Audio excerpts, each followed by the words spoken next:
Okay. After I start my, yeah. Okay.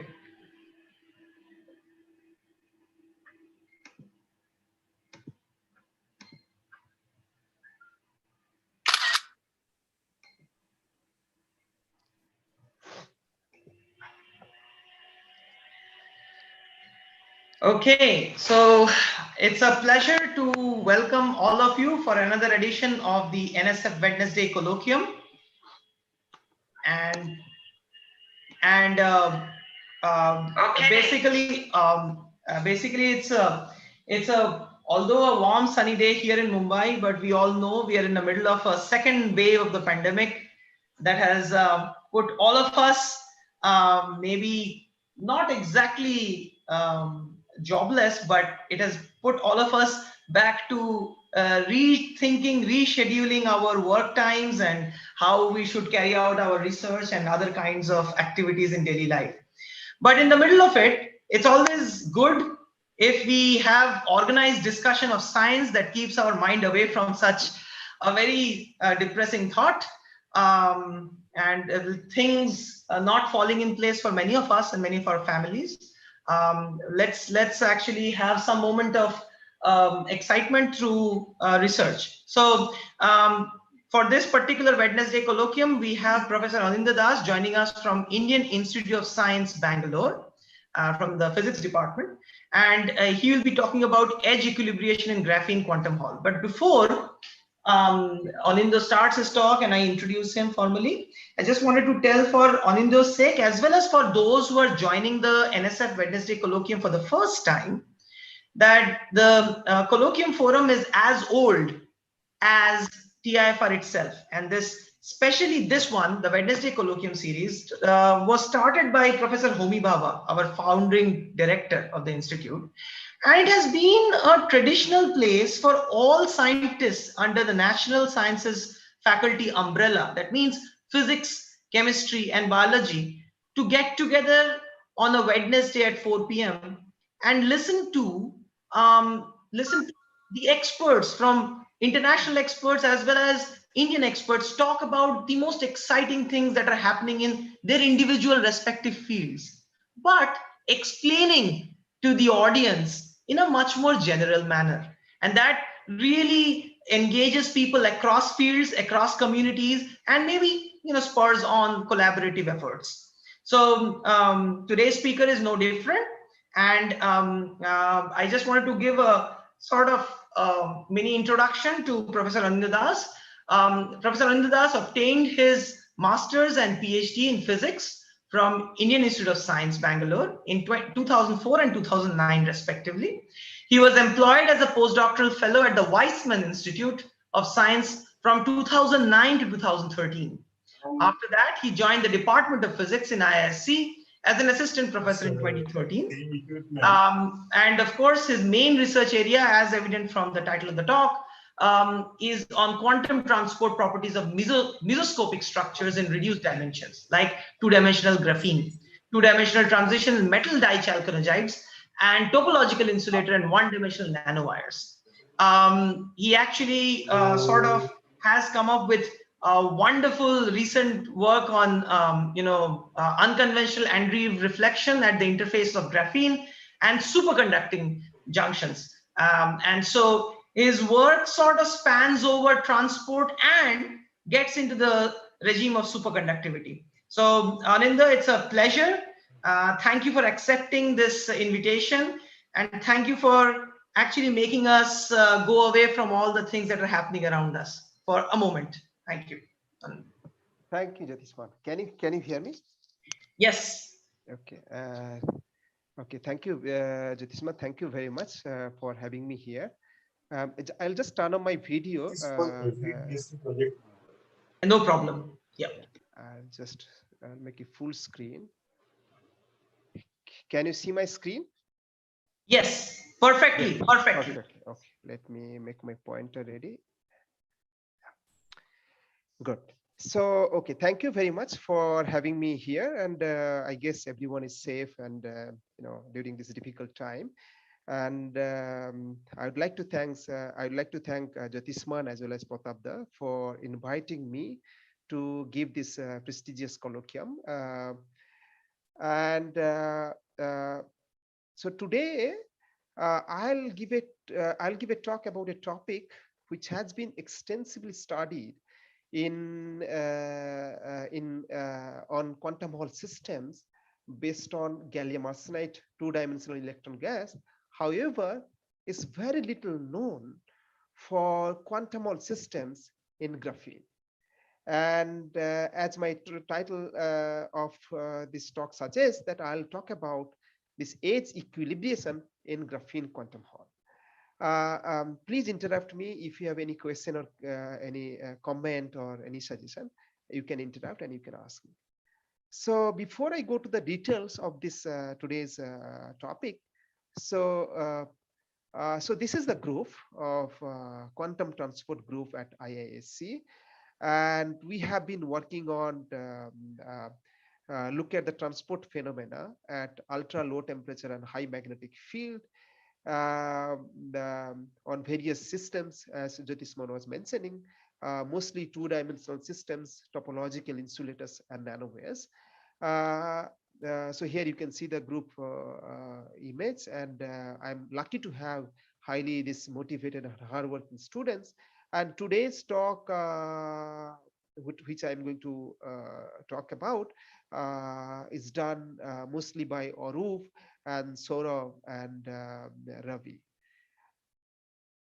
So the group activities, just to give you just a glimpse of our group activities on the age, particularly the age transport, which is the topic of today's talk. So we look at the age dynamics, for example, where these two edges, as you can see, two edges has been, we bring these two edges too close by, and we try to see how the electron tunnel from one edge to other edges and look at their dynamics at these junctions. Another edge transport phenomena, what we look at, how this edge transport is governed at the interface between a quantum Hall and superconductivity interface. And this is something intense research we have been doing for last 4 to 5 years. And this is, I have also several collaborative work with Prof. So this is something we have been also regarding to edge physics we are looking at.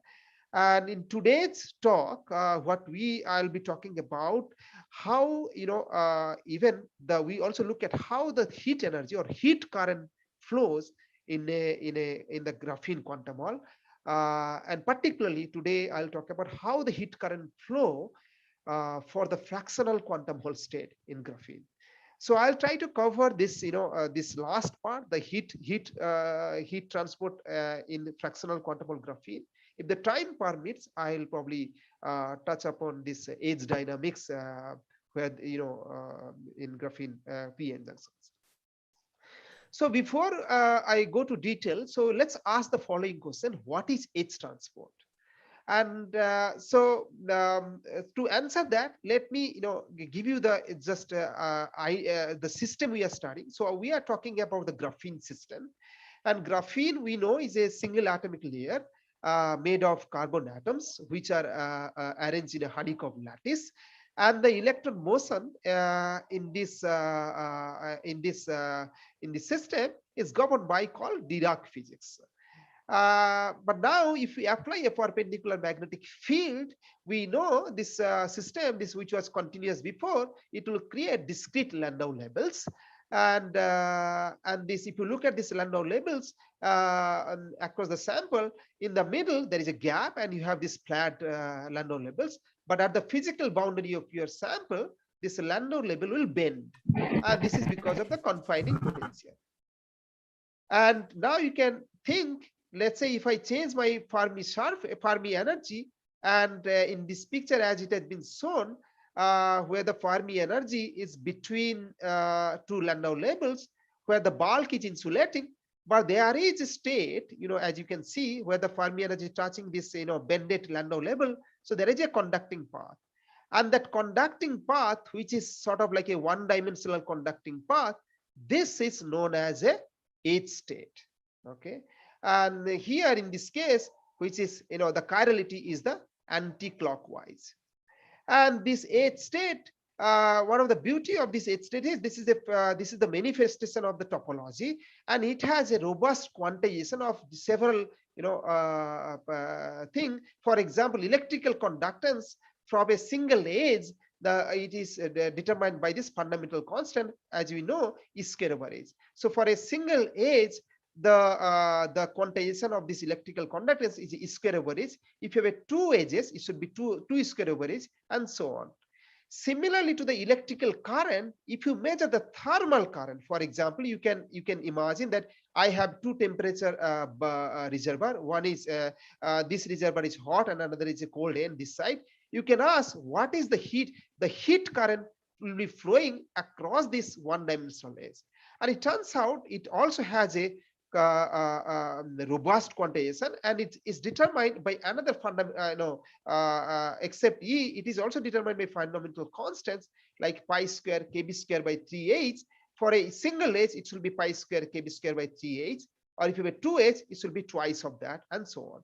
And as I said, this one-dimensional edge physics is a manifestation of the topology. It doesn't depend on the size or shape of this system, or in some sense the degrees of disorder. Whatever it is, your edge have this robust quantization of this electrical conductance as well as thermal conductance. As you probably know, for electrical conductance, this conductance has been, in fact, that usually you measure resistance, which is for single edge, it is supposed to be h by e square, and that value is 25.8 kilo ohm, and which has been measured up to the 8 decimal number. So the accuracy of this resistance, which for this quantum resistance or the robustness of this quantization, is like 1 part in billion. So this is really a sort of like real manifestation of this topology, so on. Then you can ask, is it this quantized values always robust? That's the question we will be asking in this talk. It turns out, to answer this question, that yes, this is robust for simple edge, what I was showing in the previous slide. However, imagine, let's say I bring two systems which has a different chirality. In this case, the left one has a anti-clockwise and the right side has a clockwise chirality, and you bring these two edges close by. In this case, now if you measure now resistance or conductance across this boundary, you can ask, what will be the quantized value? It turns out in this case it's not so simple. It will depend on how this obvious these two edges are interacting, and that's I'm calling equilibration of these edges. See, this is simple for integer quantum Hall. On the other hand, this edge, this quantized values, whether it's robust or not, it is more tricky for fractional quantum Hall state. In a fractional quantum Hall, there are some states which I'll be give you some glimpse about the quantum Hall. There are some state with this, there are in the physical at the physical boundary, there are edges which is propagating, opposite direction. As you can see, the red is flowing from here left to right, the blue is flowing right to left. So this we call counter propagating edges. These are expected from the theory, okay? And some says this has been identified for Galileo arsenate system, but for graphene, it is not known yet. But if you have this counter propagating this kind of edges, you can ask, what will be my conductance? Again, in this case, it depends on the equilibration between these edges, okay? So the robust quantization, if for both electrical or the thermal energy or heat energy flow, depend on the equilibration between the edges. For example, if there is no equilibration, it will give you one universal value. On the other hand, if it is full equilibration, there will be another universal value. And it turns out the full equilibration value, which I'll show you later, is actually gives you the right topological number. However, either non-equilibration or full equilibration will give me some quantized value, but the partial equilibration can give me some value between these two numbers. So you can see that there's transport in this kind of system where you have this co-propagating edges or counter propagating edges. It's quite tricky and it depends on the equilibration. Having said that, this word equilibration, what do you mean by equilibration? When I say equilibration, for example, I'll give you some sort of pictorial view here. Let's say you have two edges which are co-propagating along this physical boundary of your sample. And what you can do, you can now make one of the edges at higher bias. Higher bias meaning, I mean to say, you have a higher chemical potential, so that you apply EV, this is your bias energy, EBSD, compared to the black one, which is grounded, which is at mu naught. Then you can ask, what happened to the energy of this red and the black as you travel along the path? If they equilibrate, what will happen to this Fermi distribution? It turns out, once you equilibrate this, they will, of course, they will try to the same energy. So the chemical potential of your red path will try to be, they will try to reduce. On the other hand, the black one, the chemical potential will try to increase. At the end of the day, when the length is bigger than the equilibration length, you will have a equal amount of chemical potential in the both the states. So this is the what I mean by equilibration. So the equilibration among these edges, it determines many parameters. For example, it depends by the interactions. So when I say interaction, is a Coulomb interaction plays a big role in equilibrations. And it turns out, so the distance, the separation between the two edges plays a big role. Also, the presence of disorders, because disorders enable the tunneling from one edge to the other edge. So this tunneling basically, because this tunneling actually mixes these edges, and that's the way the particle exchange can happen between these two edges, and so on. However, this tunneling can also have a different type, like coherent and incoherent, and this process will give me different kind of results. So these microscopic details are very important in terms of equilibration. While saying all this, so far the equilibration issues. So why do you want to study this equilibration for quantum Hall systems? So here is the sort of like a one cartoon way of saying why do you want to study this equilibration? Quantum Hall is not only manifestation of this quantized resistance and so on. You can use the quantum Hall these edges, and you can utilize for you can make like an interferometer, which is nothing but solid state analog of like this picture is a Mach Zehnder interferometer. Here you can see this quantum Hall has been split into two paths and they interfere.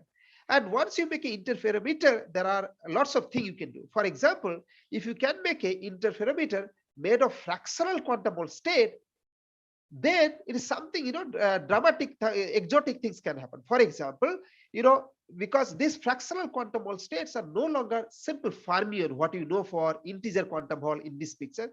However, for fractional quantum Hall state, the states are no longer fermions. In fact, they are called anyons. So what do I mean by that? For fermion and bosons, once you exchange the particles, they either gain a phase of pi or some integer multiple of pi. But in this case, the phase, once you interchange the particle, the phase gained by this this system is a e to the power some theta.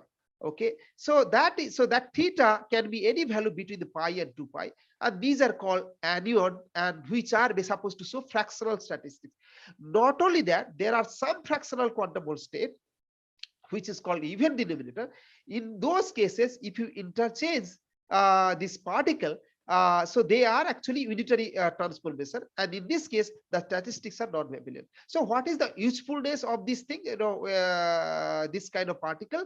Once you have this particle, and if you can make this kind of interferometer from using this kind of state, you can indeed make some sort of quantum platform to realize the braiding statistics, so and which can be useful for topological quantum qubit and so on. So in this context, in this context, as you can see, the interference is the main goal. You want to see the interference, and in interference, the coherence is the big thing. However, it turns out to see the interference using fractional quantum Hall state, people have been trying for decades, to see this fractional statistics and so on. But in order to do that, you need to see the interference. However, the interference for fractional quantum Hall states are scarce, and one of the reason is this decoherence or dephasing. The reason is you have these counter propagating states in many of these fractional quantum Hall state, and once you can see here, there is a one state which is going like clockwise, that otherwise like anti-clockwise. So there's a two opposite opposite direction they're moving. or this counter propagating edges. So as a result, they when they equilibrate or they exchange energy and all, it can decohort the systems. So as a result, it has been very, I think there is only one evidence so far for a small interferometer. People have demonstrated, this is the Manfra group from Purdue University, very recently, in fact last year, they could see the interference for fractional quantum Hall state. But otherwise, it's very, people have been trying for 2 decades, but they don't see. One of the reason is this equilibration issues is one of the reasons which basically give rise to decoherence and so on. So that brings to my what I'm going to talk about. So in this talk, I'll talk about basically I'll consider the fractional quantum Hall state in graphene. I'll try to see those states which have this supposed to have counter propagating edges, and we'll try to see what about this quantization of the electrical conductance, what about the quantization of the thermal conductance, how it depends on the equilibration and so on. And also I'll give a direct evidence, how can you prove this, whether this is really there are any counter propagating modes are really exist or not. If time permits, I will talk about another system which is not counter propagating, rather co-propagating edges, which is made of graphene p junction, and I'll try to see how the dynamics evolve here with the number of edges and so on. Is there any questions so far? Or is it audible? Everything is okay, Jyotisman? Everything is so far good? Hello? Well, you are audible for sure. So Great. Shall I continue? Yeah, I think just continue. People will interrupt when they have questions. Thank you very much. Yeah. Thank you. So let's start. So as I said, I'll be talking about the physics of this this transport phenomena of this fractional quantum Hall state. So as I said, before, so we know our solid state that we have this free electron gas at zero magnetic field, and we have this Fermi surface. But once we apply magnetic field, we have this discrete Landau levels, and I was giving a sort of way to explain you this Landau level give rise to this one-dimensional edge through which this transport happens. So this will give me integer quantum Hall, like if you have a one edge, or that will give me like a conductance of E square over H, or if you have a 2 edge or 3 edges, I'll have it as in a 2 square over H or 3 square over H and so on. However, and this will give me the exactly as a function of magnetic field or density, I can change my feeling. So here mu is equal to 1, meaning I have a 1 edge and mu is equal to 2. In this context is like a 2 edge and so on. So and this will give me rise to 1 square over H and 2 square over H and so on.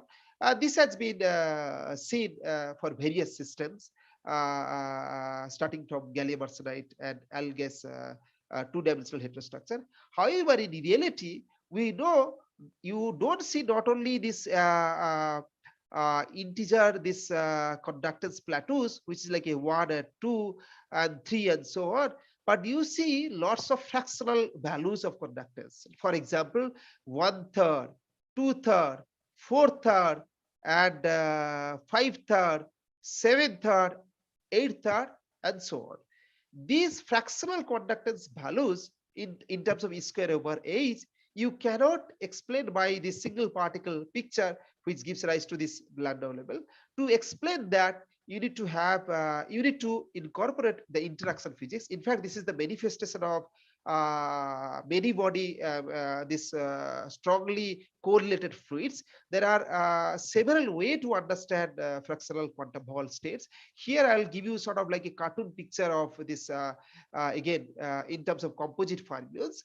So what it turns out that this strongly interacting this complex fluid, what you can do, you can think of some new type of emerging particle which is known as composite fermions, which is nothing but the bound state of a single electron with the two flux quanta. So these two arrow are the two flux quanta, and this is electron. So this bound state, once you make this system in this bound state, they are like sort of like a basically non-interacting systems made of this new type of quasi-particle called composite fermions. So by doing this, basically you basically convert the system from strongly interacting fermion to non-interacting composite fermions. Okay, and fractional quantum Hall state is nothing but the Landau labels of this new type of particle, which is composite fermion, which is basically is a bound state of say electron with the two flux quanta. So this is sort of like an experimental view of looking at pictorial way this fractional quantum Hall state, and it can give rise to, as I said, several fractional conductance values, and most of them are with a odd denominator. As you can see here, 1/3, 2/5, 3/7, and 2/3, 3/5, 4/7. And you can see here, if this fractional value is less than 0.5, they are called electron-like, and if the fractional value is more than 0.5, they are called hole-like. Okay, the important point is this fractional quantum Hall state, there are new various exotic kind of phenomena. For example, if you ask those states, what is my charge of quasi-particle? Is it an electronic charge? It turns out no, it has also fractional charge. For example, for this 1/3 state, the excitation has a charge, quasi-particle excitation has a charge of E/3. For 2/5, for example, quantum Hall state, it has a charge E/5. So not only fractional charge, as I was saying before, they also behave like anyons. So they have this fractional statistics and so on. The today's talk, our interest is about this called hole-like fractional quantum Hall state, which is like I was telling, the feeling is that mu is more than 0.5, like 2/3, 3/5, or 4/7. It turns out this for this hole-like fractional quantum Hall state, you have this counter propagating edges are exist in the system, and the question of this, then the transport, you can ask how the equilibration etc. happen. Not only that, in this case, in this kind of system, there are called new kind of mode, like can coexist in the system, which is called neutral mode, which basically carry only energy but no charge. So these are the exotic kind of thing exist in fractional quantum Hall. Furthermore, if you can pair this composite fermion like the superconducting pairing, they can actually can create fractional quantum Hall state with even denominator. Okay, like 1/2, 3/2, and 5/2, and these states are very important because they are supposed to host Majorana fermions. So that's sort of like a overview. So what I was trying to say, that fractional quantum Hall state, there are many important things. The most important thing what I will keep in mind for this talk, there are state which is called hole-like, having this counter propagating edges. So for graphene, there are many open questions. For example, we don't know whether there is it is expected for gallium arsenide system, and it has been some cells has been identified, but we don't know the age profile for graphene quantum Hall, most of the stated. So question is there really counter propagating modes exist? Is there any neutral mode exist or Majorana mode in graphene? So these are the open questions. So in sort of like a big picture for this graphene fractional quantum Hall state. So to start this, to give you the equilibration of this hole-like fractional quantum Hall state, which I was talking, having this counter propagating edges, the history starts from this McDonald paper, and mostly these are based on quantum Hall state in gallium arsenide. It's likely that this system will be very similar in graphene, but theoretically it's not known because it depends on many parameters like confining potentials and electrostatics and so on. So what is known, what McDonald said in 90, that if you have a sharp confining potential for 2/3 this fractional quantum Hall state, if you come to the edge of your physical boundary, it goes to actually filling 1 then slowly goes to 0, because this is your vacuum. At the end, it has to go to 0. So this is just nothing but the density profile as a function of the distance. Okay, so this is in the middle of your sample. This is your at the boundary of your sample. So what it gives rise to, your at the edge of your sample, you have a two states for 2/3. One is this, you see, outer edge, which is having conductance 1 square over h, which is flowing like anti-clockwise way, and another is this 2/3 square over h, which is flowing as a in clockwise case. Now you can ask, if this is the case, I have a 2 which is counter propagating. One is 1 square over h, and another is 1/3 square over h. You can ask, what will be my conductance if I measure the conductance between these two ends? As you can see here, if I give a bias with respect to, if you give a bias voltage to this contact, you can see the current can flow by the two-way from left to right. That is by this lower, this one, and this upper, this one, because those are moving from left to right, and this is the way current can flow from left to right.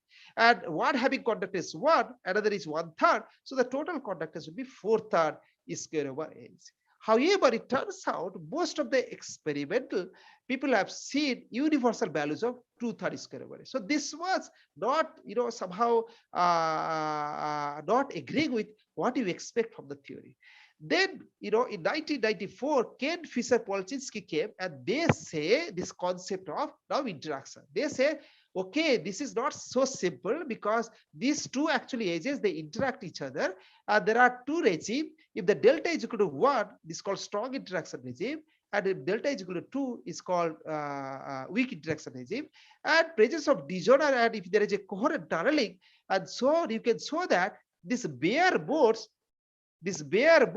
at strong interaction regime, these two board which I am talking about, 1 and 1/3, they will normalize, and they will make a new kind of eigenboards, okay, because they are interacting. So this bare board no longer remain an eigenstate, so they will create a new type of eigenstate, and the new eigenstate will be having a 2/3 this downstream with its conductance 2/3 square over h, and then it's called upstream neutral mode, which will carry only energy, but there will be no energy. So this is your sort of picture from Ken Fisher-Polchinski model, how it can explain the most of the experimental result of conductance 2/3 square over h. However, this theory, there is some limitation, because the theory only because this is based on some RG analysis and so on, which is only possible. There are my theory colleague knows better than me. So what I understood, this is only possible. There is some limiting case, which is in the strong interaction regime. It has to be delta has to be 1, and temperature has to be close to 0, and the system has to be thermodynamically quite big. So in that case, it can show 2/3. But most of the sample which has been studied, they are neither T is equal to 0, they are finite temperature, and the length is also finite, and people have seen. And to rescue, what is going on, this Yuval Geffen and company came up with a concept of incoherent scattering. So between these two edges, and they say that in this case, there is called concept of equilibration length or inelastic length. If your the length is smaller than the equilibration length, you will see unequilibrated conductance, which is 4/3 square over h. On the other hand, if they equilibrate, which means the length is bigger than inelastic length, you will see the equilibrated value, which is 2/3 square over h. Now you can ask, what will happen to my thermal conductance value? So thermal conductance, I'll show you later that it doesn't depend on the charge. So each mode. Hello. I had a question. Yes, yeah. This is Mandar. Okay. So why? So you talk about this only in terms of the two-probe conductance, or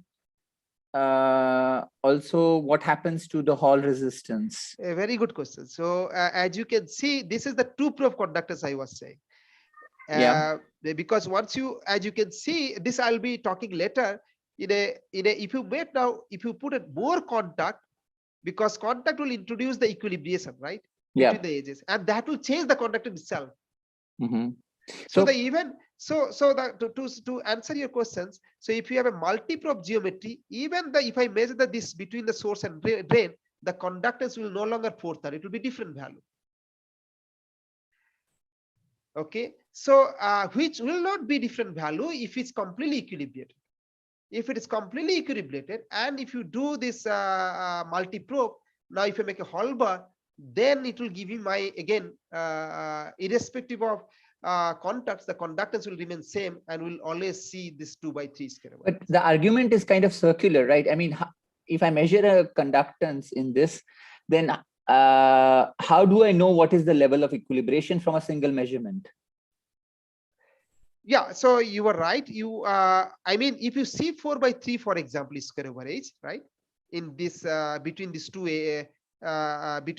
n, that's definitely will tell you that there is no equilibration, because with if you have any sort of equilibration, it will be lower than 4/3 square average.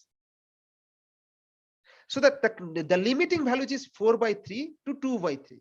Okay, so these are two universal values. If there is no equilibration, you will see 4/3. If there is a full equilibration, you will see 2/3. Okay, so people don't really use Hall resistance simultaneous measurement or to quantify the extent of equilibration. To me, that is more robust. No, the point I was saying that, yeah, you can do that, but if I put a more, yeah, you have to, again, which I'm actually going to show. I have one slide. But if you have multi-probe, you have to keep in mind, you have to recalculate it using Landau-Butiker. What should be my expected value for non-equilibrium? So it will be different than this value. Yes, it can be. Yeah, that's fine. That's fine. But if you have multiple measurements, you can be more confident about the extent of the equilibration. That's all I mean. Mandar, but the point is, nobody has measured this value. This is I was going to tell. Even for simple two-probe devices, whatever smallest device people have measured so far without killing the quantum Hall state in gallium arsenide, nobody has seen this state. So you all the time somehow see this equilibrated conductance 2/3. Okay, maybe we should talk later. Yeah. Right? Yeah. So this is expected if there is no equilibration. The reason I'm saying because our result somehow something in this direction. So that's the reason I'm giving this one. So but nobody has seen this value, this 4/3. So people all the time see this 2/3 square average. Okay. So thank you, Mandar, for the questions. So now you can ask what will happen to the thermal conductance. Now the thermal conductance, this each mode, thermal conductance, it doesn't depend on the charge. So each mode has this, like electrical conductance, I was telling that each mode has a square average. Thermal conductance, it has a pi square kb square by this 3h. Okay, this also has a quantum value, and it doesn't matter whether 1/3 or a fractional age, as long as there is a age state is there, the thermal conductance quanta is same. So what is now a thermal conductance value will be for these two regime. One is non-equilibrated regime.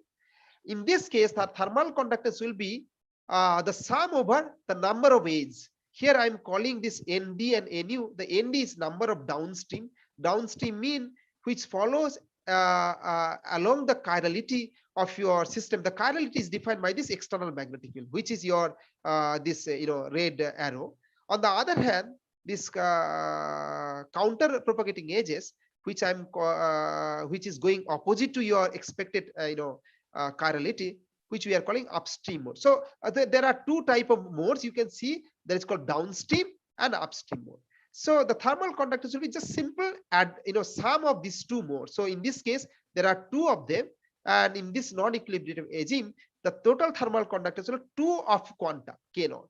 On the other hand, if they equilibrated, then what is expected that it will be, this is equilibrated regime, it will be ND minus NU. In this case, because downstream and this upstream, they are each of them one number. So the total thermal conductance will be 0. And indeed, so it has been predicted that in this case, the heat flow, because it's at 0, so it's not absolutely, it cannot be 0. It will be sort of like a diffusive heat flow from one end to other end. On the other hand, in this case, this heat flow is like a ballistic flow, we has a in a quanta of 2 k naught.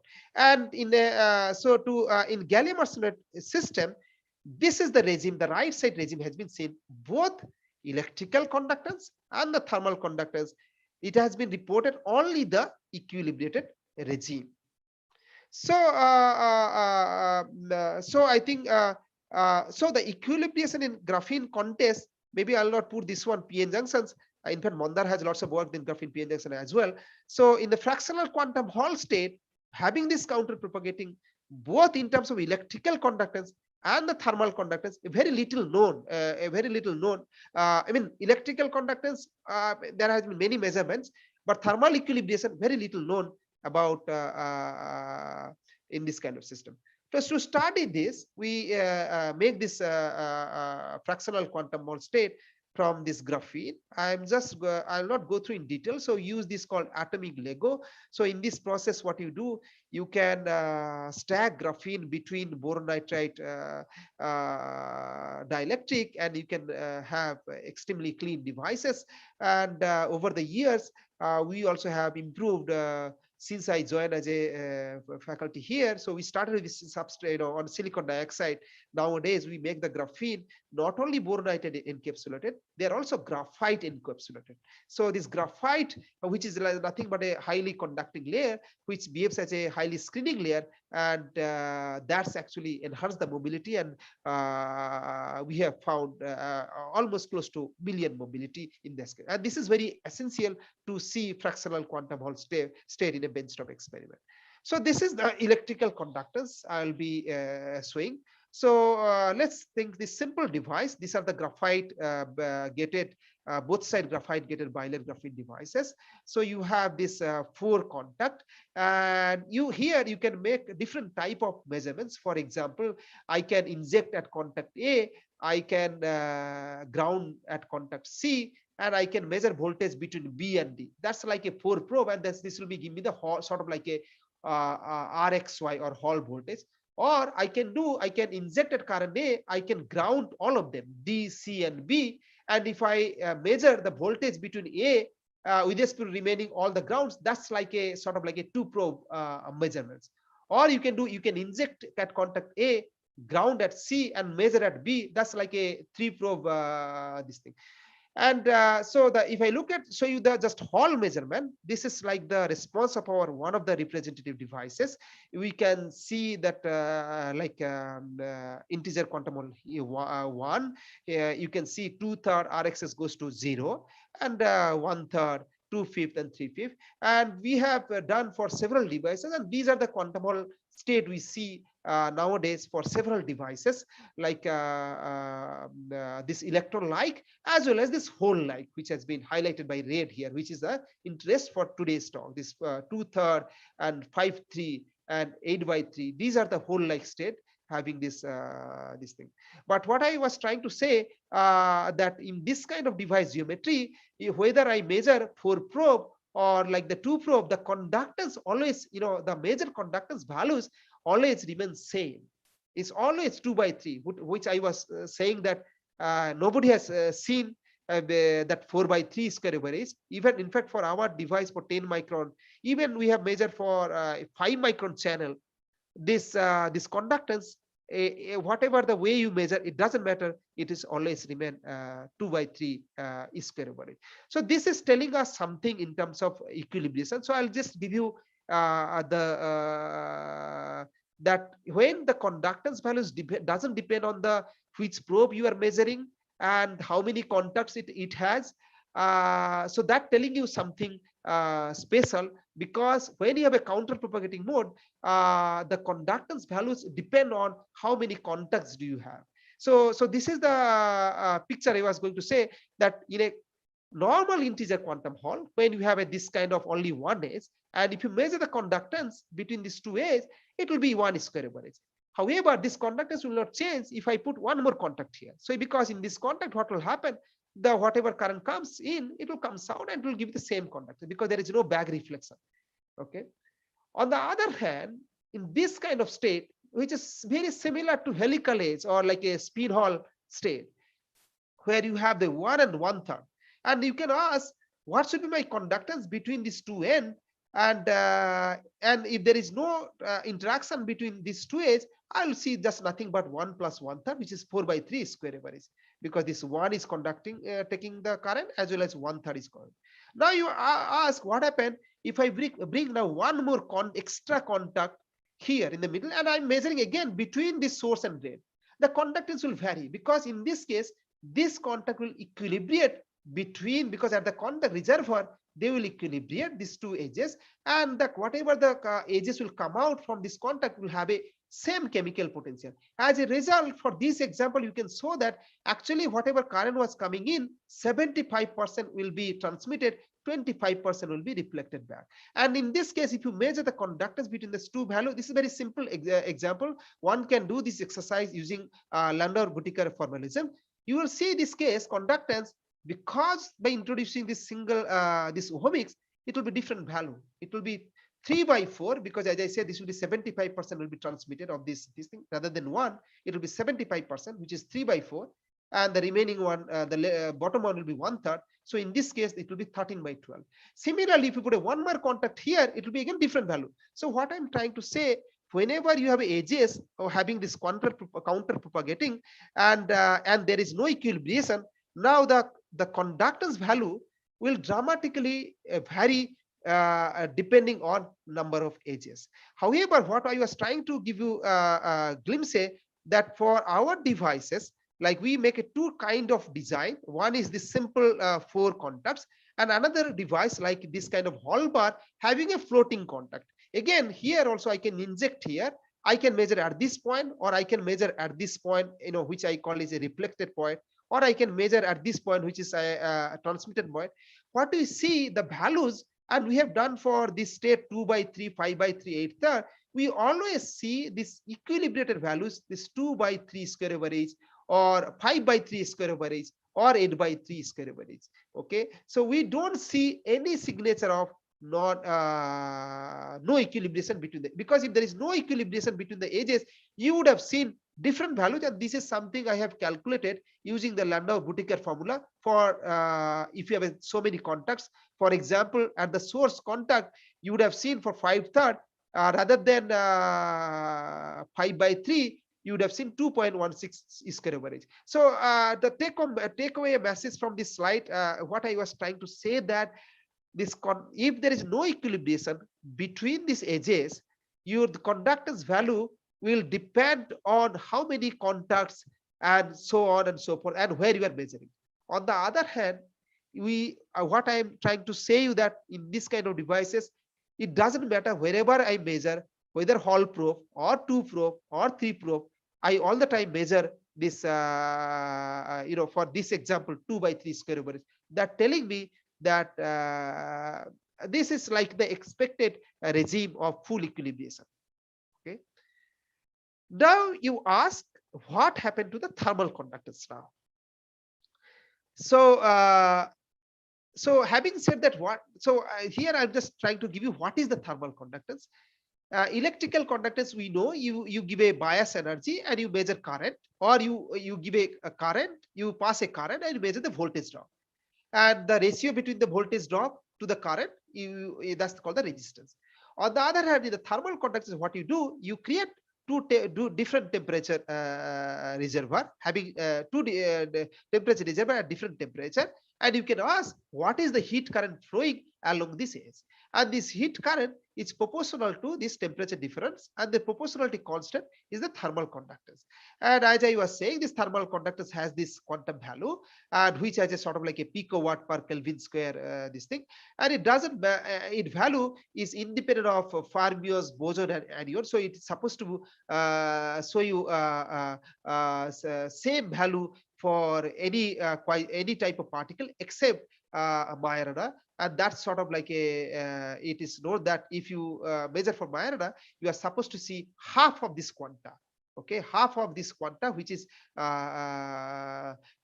one of the smoking gun evidence. This thing. Now let's see what happens. This thermal conductance values for this fractional quantum Hall state. What is known so far in the literature only for gallium arsenide system, and what has been shown that those major thermal conductance values for this different state here, which I am showing for whole like fractional quantum Hall state, having different kind of age profiles, and the values are more or less consistent with this thermally equilibrated edges, which is nothing but what I was saying, ND minus NU, the number of downstream minus number of upstream. For example, here 4/7, you have a 1 downstream, 3 upstream. So this will give me 3 minus 2, 4, 3 minus 2, and you see 2 cannot.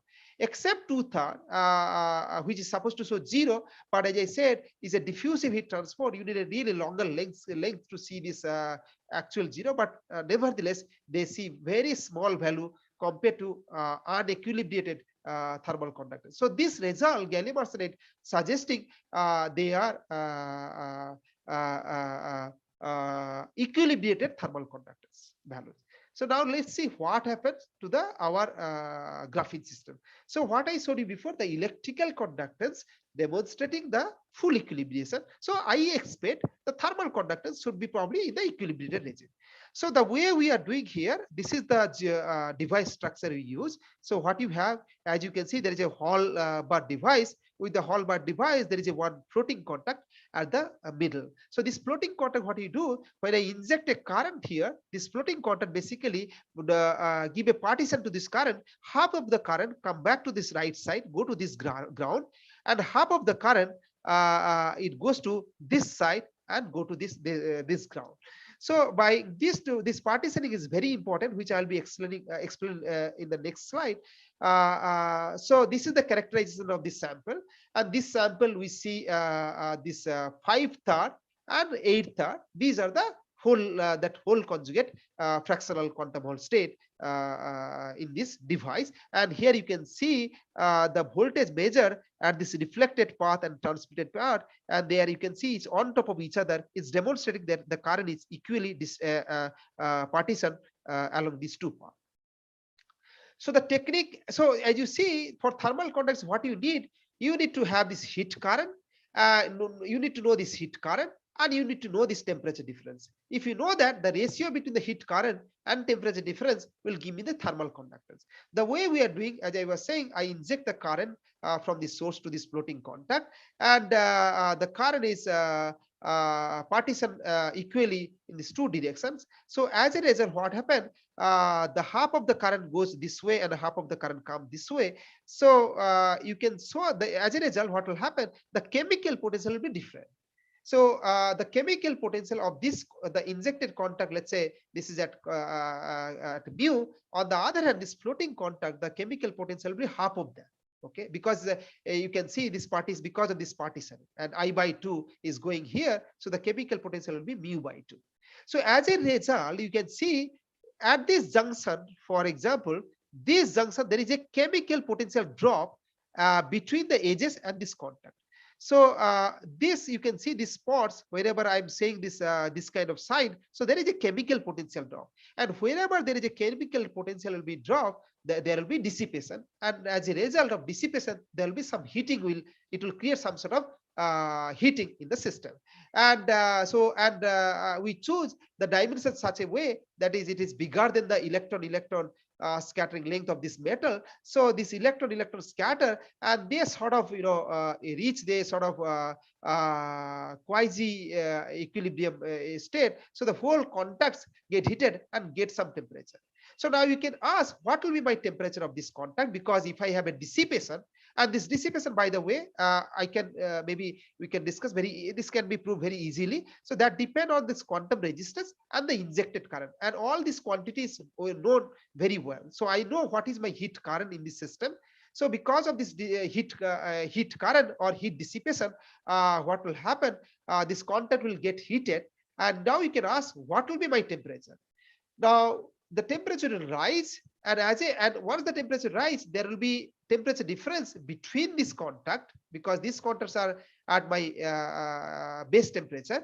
So because there is a temperature difference, so now what will happen? The heat energy also will flow along these edges. So once the heat energy will flow away, so there will be now competition between this dissipation and the flowing out heat from this along these edges, and they at the steady state, that will determine by the temperature. Okay, so basically what I'm trying to say that this temperature of this hot contact will determine by my thermal conductance of my system. For example, if the thermal conductance is low, the temperature will be, for a same dissipation, the temperature will be higher. On the other hand, if the thermal conductance is large, for the same dissipation, the temperature will be low. So here, as you can see, the JQ I know very well. So only unknown parameter is by the temperature of this floating contact. The way we do is called measuring the Johnson noise. So we measure this thermal noise or Johnson noise by using tank circuit. If somebody interested, please talk to me. We can discuss in details. And this is something we have achieved over the years.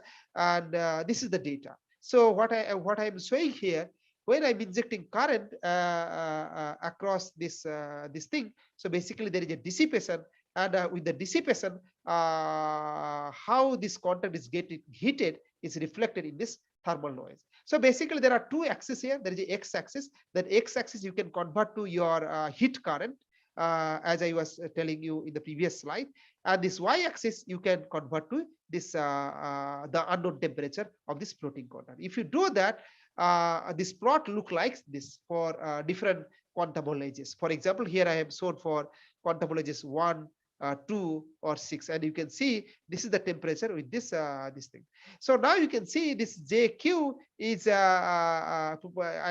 temperature, this thing, and the thermal conductance is nothing but this quantity, and this T is the average temperature. This average temperature is nothing but TH plus TC by 2. Right. So if you plug in, so basically if you do the experiment at extremely low temperatures, like below 50 millikelvin or so, you can forget about the phonons, and your majority because we are talking about only the electronic contribution of thermal conductance, and you can show the heat current will be with the temperature is this kind of relation. So which means if I plot with JQ with this kind of quadratic term, you will have the slope will give me my thermal conductance, and if you do that, we measure this quantity with almost 95% accuracy for different filling. Here I am showing for filling factor 1, you see this 1 K naught, 1.02 K naught.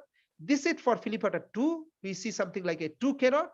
And not only for this thing, for fractional quantum Hall 4/3, which has actually 2 edges, but these are not counter propagating, these are co-propagating, and these are having 2 edges. And this also supposed to give you 2 K naught, and we see for 4th are also 2.12 K naught. So this actually is this is the first demonstration of the quantized values of this thermal conductance with this quantum value, and we see that these values are same for even fraction and this thing. Having said that, for fraction same, I mean when you have this simple fractional quantum Hall state, and these basically demonstrate universal thermal conductance. Now let me, because I have just 5 minutes time I have, let me try to finish the main result. So this is the result for fractional now major thermal conductors for different fractional quantum Hall state. So this is the 5/3 and 7/3 and 8/3.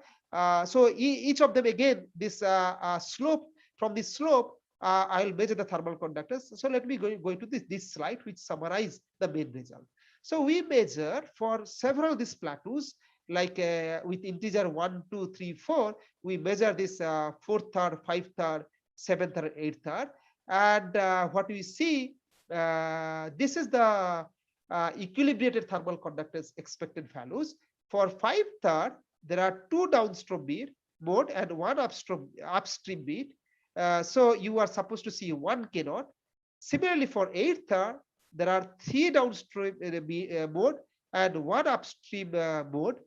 So for equilibrated thermal conductance, you are supposed to see 2 K naught. But what we see quite dramatic result, our slope is suggesting 3 K naught and 4 K naught.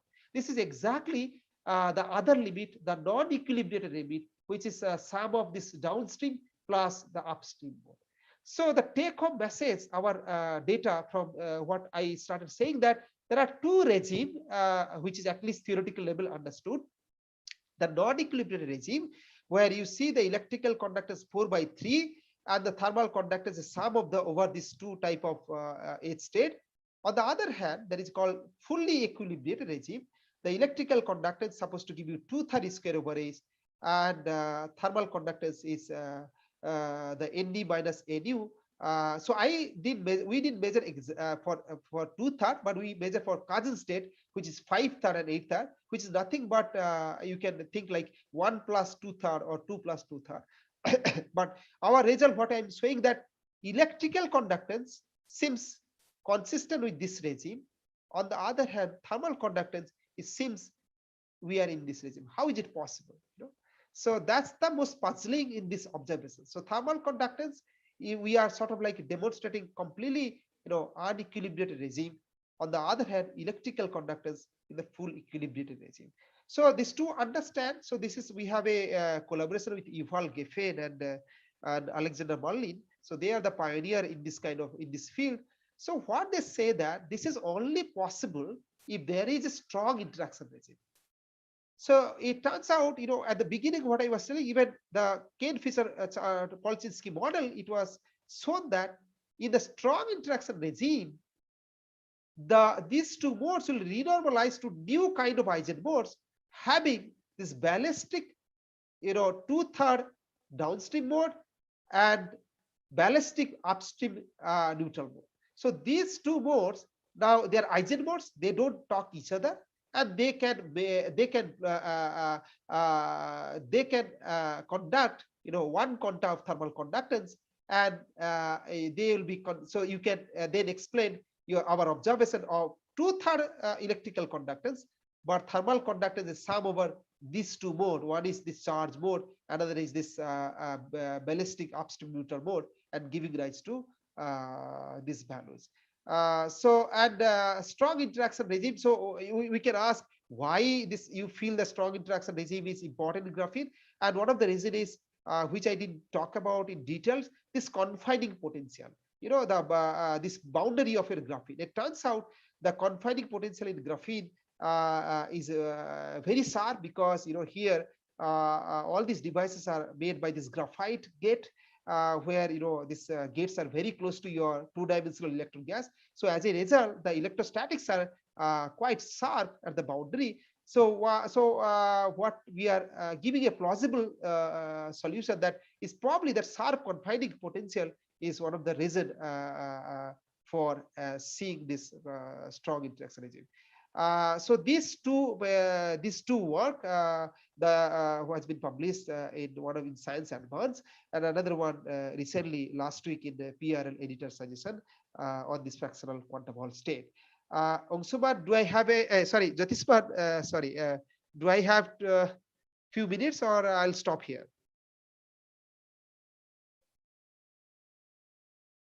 Hello. I think Jyotishman, I do not know. You can continue a few more minutes. Yeah, thank you very much. So this is the last part. Having said that, all this measurement showing this the how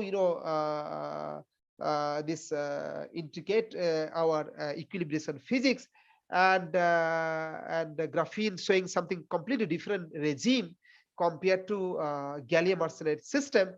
But having said that, do I whether do I have a evidence that counter propagating mode really exists or not?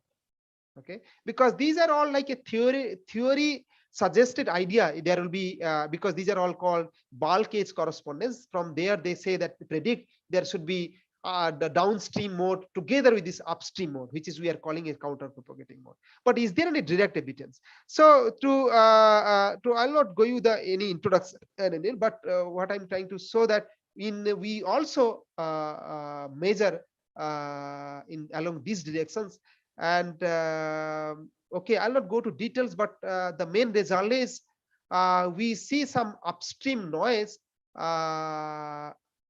along. We see some upstream noise along the upstream directions. Upstream direction is like the mode where only heat can flow, but there is no charge cannot flow.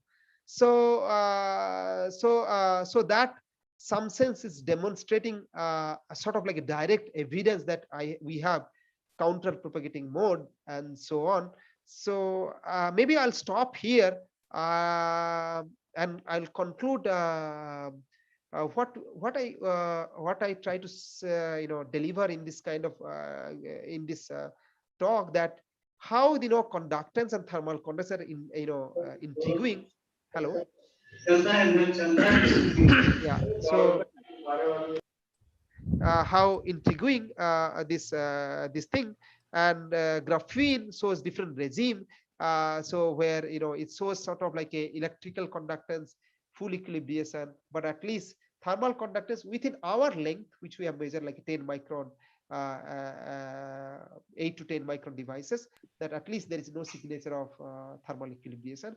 I did talk about actually this also graphene, something also more important, showing our result that we measure this thermal conductance several devices of fractional quantum Hall state having different value, different orbitals, and it turns out these values are insensitive to those things. So it is giving you also better picture, universality in graphene, and so on.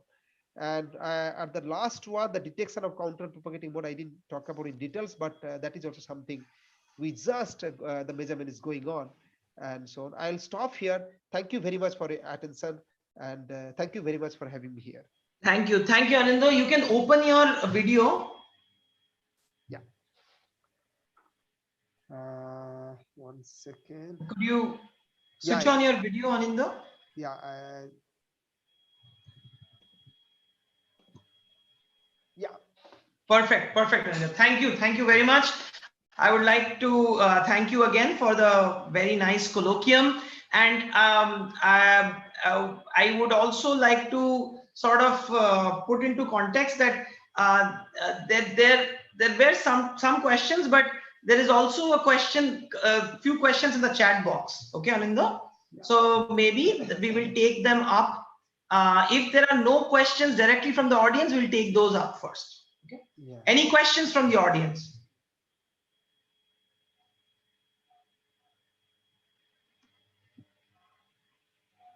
Questions from the audience? Okay. Well, if there are none, then let us read out a couple of questions. You can look at the chat as well. I could open it. So the first question is the White-Evans-Franz law either valid? Very nice question. So as you can see, for integer quantum Hall, yes, White-Evans-Franz law is valid, because electrical conductance is square over h, and the thermal conductance is pi square kb square by 3h. If you get ratio and k by sigma t, you will get this pi square kb square by this 3h. So you will get Lorentz number. So for integer quantum Hall, yes, it is valid, but for fractional quantum Hall is violated, because as I was saying that electrical conductance become fractional, but the thermal conductance, it remains same. It's like integer. For fractional quantum Hall state, the thermal conductance is same as the integer quantum Hall. So as a result, the White-Evans-Franz law is violated for fractional quantum Hall state, but not for integer. For integer, it is valid. So that's the answer to the first question. Now for the second question, yes. Yeah. Is it possible to encode all the other factors responsible for? Anindya, can I ask one question? Yes. Sure. So can he address this question in the chat, and then Kalada, we can get to your question. Is that fine with you? There's Okay, yeah. Question. There's chat question from Yeah. Yes. So is it possible to encode all other factors like responsible for the partial equilibration like disorder, etc., in a single parameter and somehow quantify dirtiness of a real device? So this is a very nice question. So when I say this equilibration, see these modes, the starting bare modes, they are eigenmode. They are not supposed to talk each other, because eigenmodes are they are eigenmode. They cannot you cannot. They are different eigenmode. They are orthogonal to each other. The reason they interact, actually disorders plays a big role. Disorders role is very important. But it is not the amount of disorder, whether it's a less disorder or more disorder. As long as disorders are there and it enables the tunneling, they get equilibrated. This particle exchange and these things are possible.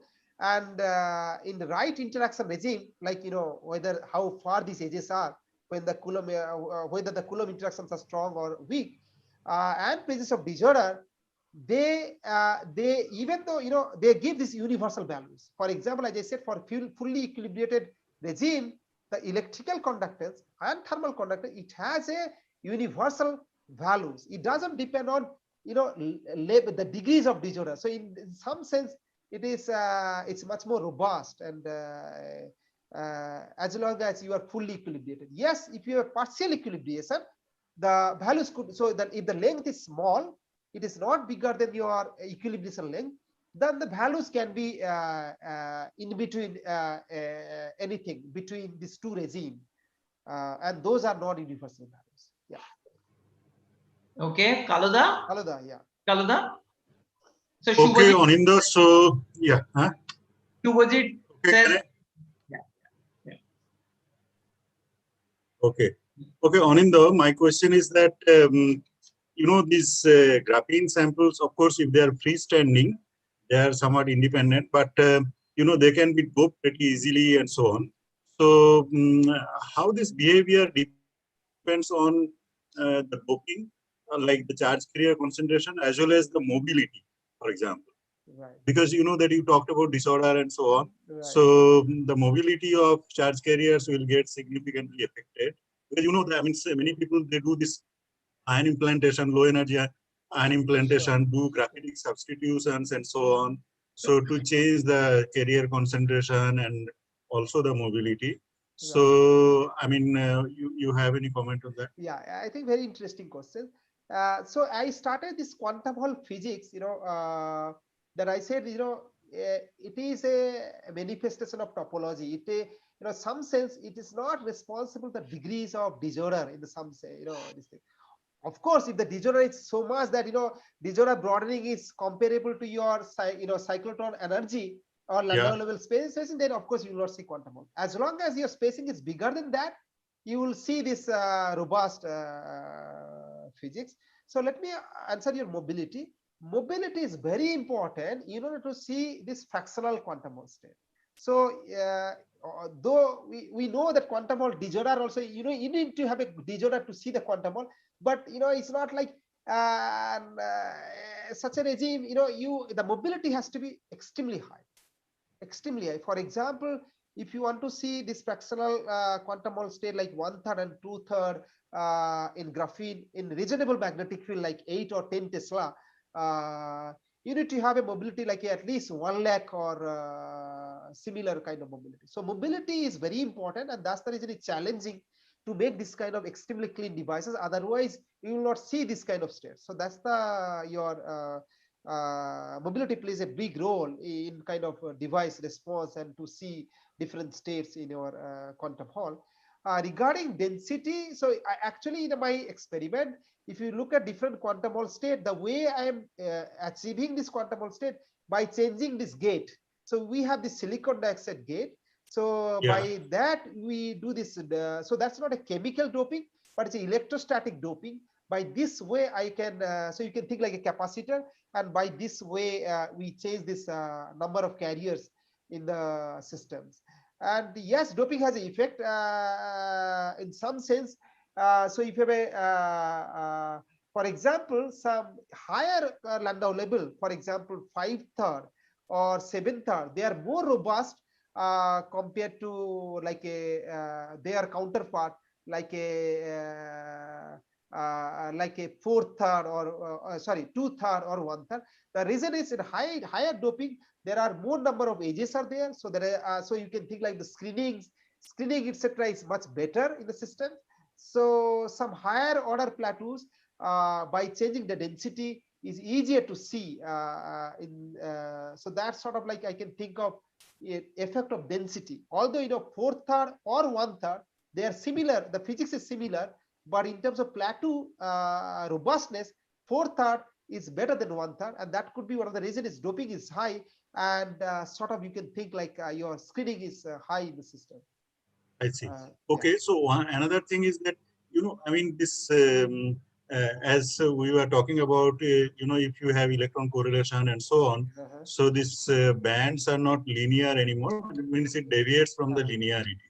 I mean, does it have any significant effect, or I mean, because all your materials that you studied, there must be some because the bands are not really linear, isn't it? Yeah, yeah. So, So right. So here we are talking about very small energy scale, so around the Dirac point, I mean less than maybe of the order of maybe 100 MeV or so.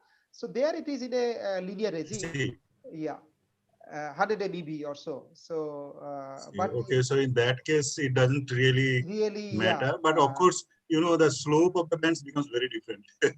that's So, true. So, because so you know, if this is deviate from the linear, it is at Dirac point, they become almost like vertical, isn't it? yeah, I So know they are there is a highly mobile. there is a called logarithmic divergence kind of thing happen, right? Yeah, yeah, So correct, correct, correct. That's the thing. Yeah. So yeah, so But so that influences your fractions, or so that's a very good question, by the way. So there is a call. The quantum of state which I was talking today, these are far from zeroth Landau level, one can say. Okay, so fourth third, fifth third, seventh third, eighth third. But there are state like there are zeroth Landau level. For example, graphene has zeroth Landau level, and if you let me think, so there are no, okay, so not maybe this system, but if you have a helical edge, so graphene there is a called helical edge also at zeroth Landau level. I mean at the Dirac point you have a helical edge. So this is like a speed Hall effect. So there is like a two counter propagating edge having opposite speed. Locking, and that exists near the exactly near the Dirac point. So I don't know whether spacing between those states, etc., they because of deviation from the linearity which is within that happen very small energy scale, that may affect. I'm not sure, but that may affect. But I okay, think you anyway. have a I think the discussion we had like twisted bilayer graphene, for example, where it deviates completely from the linearity. In those cases, yeah, I mean, they are actually quantum Hall physics has been studied, but its profile, I don't think it's known. So nobody knows how the edges are for those kind of system. I think it will be for us. It will be that will be our goal for future experiments to study for those kind of systems. Yeah. Anyway, okay. Thanks, Anindya. Thank you, Kaloda. Anindya, there is a question in the YouTube, okay, that I would like to ask you. Abhinav Chaudhary is asking for single layer graphene, why the Hall conductivity is quantized if the filling factor is a half integer? No, yeah. So is filling factor is half is not quantized. Filling factor half, I said that is the, when there is a interaction physics, the filling half, meaning your each electron has a two flux quanta. And if you each electron, if you bound with this two flux quanta, which is the half filling, you can make this composite fermion. So the system now is a composite Fermi C. So there is no plateau. So at filling half, there is a composite fermion C. So you have a liquid state, basically a state which is made of composite fermions. Once you deviate slightly from the half, either more than half or slightly lower than half, then only you can have this quantized fractional quantum Hall plateaus. If you are deviating more than half, those are I was calling hole-like fractional quantum Hall. And if you deviate, if you lower than half, these are like electron-like fractional quantum Hall. You are right. At half, you don't have the quantized plateau. These are actually Fermi C, but made of composite fermions. Okay. Thank you, Anindya. Thank you very much for this elaborate talk and discussing some of the exciting results from your lab. And I hope everybody here has enjoyed. I would like all of you to please unmute yourself and give a warm round of applause for Anindya, because this is something that is missing in the online Zoom sessions. If you were to come here, you could hear the applause in front of you, but unfortunately that is something. Also, what you miss is a lunch that Kaloda, the dean, hosts for you. So that is something, a special lunch that you miss. But hopefully, when you come physically here in a world when travel is allowed and we are not spreading infections across, Yeah. we would love to host you here, Anindya. Thank You very much. Thank you. And Thank you. I would like to thank everybody in the audience for joining in. And also, I would like to mention that next week we don't have a colloquium session because of interview time for the chemistry department. But we will return back after that week, where we are organizing for the first time a special colloquium series that captures the Abel Prize in mathematics, which actually underpins some of the very interesting developments in theoretical computer science. So please join us. We are going to sort of discuss some of the important developments in mathematics, how it changed theoretical computer science, as well as some aspects of mathematics being used in theoretical physics. So that would be a very interesting session 2 weeks from now. Thank you very much for joining in, and I would like to stop the live